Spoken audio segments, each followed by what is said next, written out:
Hello Libra. Thank you very much for tuning into this week's read. For the main part of the read, I'm using Morgan Greer Tarot, old deck that I've had for the longest time. And for the supportive oracle cards, you are Clairvoyant Oracle cards by Belinda Grace, illustrations by Elaine Marzin. That way, if you'd like to find any of those people or their stuff,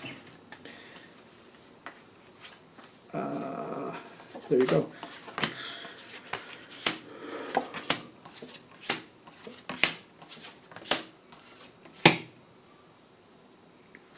Okay, so there's a jump. Definitely a jump here.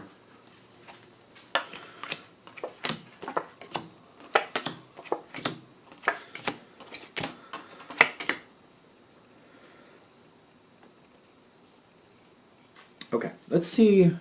Oh, there's one card here.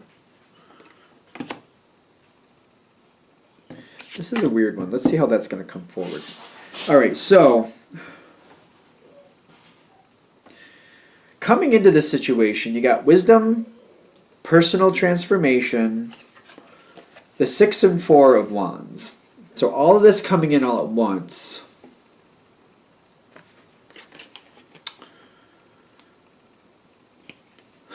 You don't, it's, okay, you're accepting something. I get that. Personal transformation is really giving me that.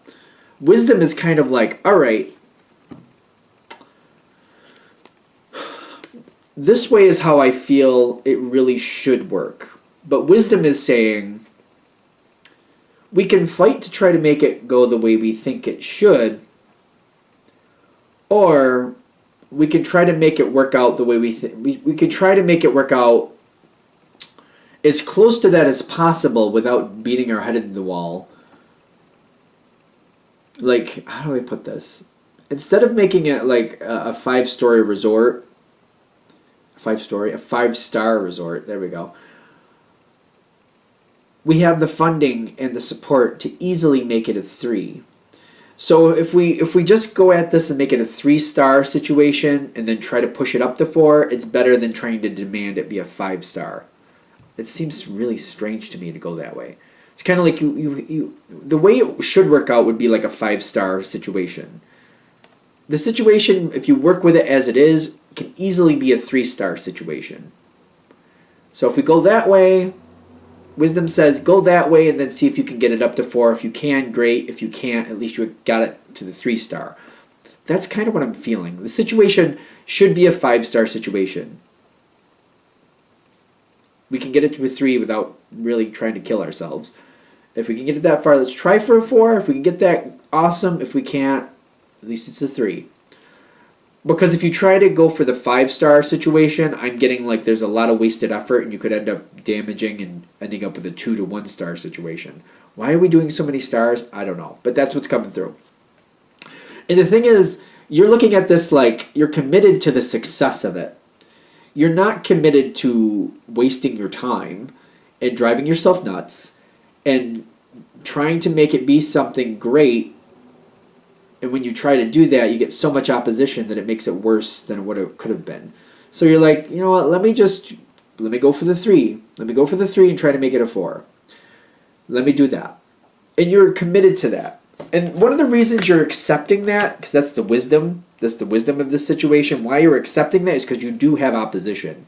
And you're like, all right, with the opposition I have so far, it's not likely that this is just going to fly right. It's just not very likely. I know that. You're very realistic about that. Like, I see this for what it is. And I'm not going to play Fantasyland with it and pretend like it's just going to be great. I know better. I know better.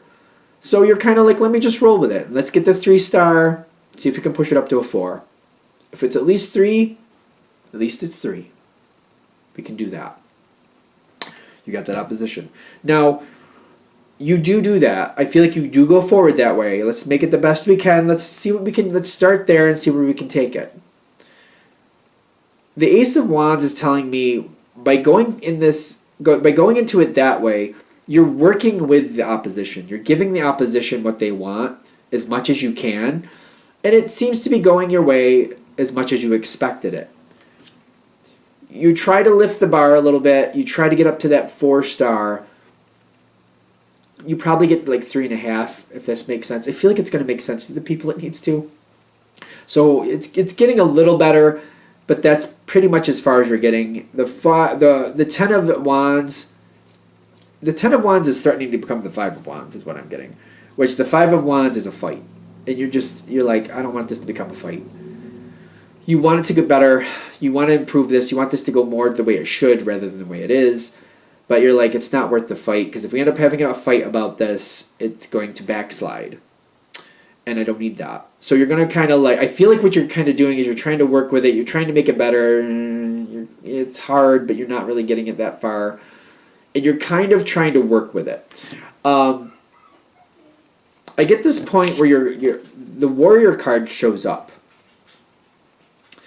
And it's kind of like, when the Warrior card shows up, to me it's kind of like you either make a truce and get along with this energy, or you pick up your sword and you fight this energy. It's one of the two. You either get along with it and work with it, or you pick up a sword and you fight against it.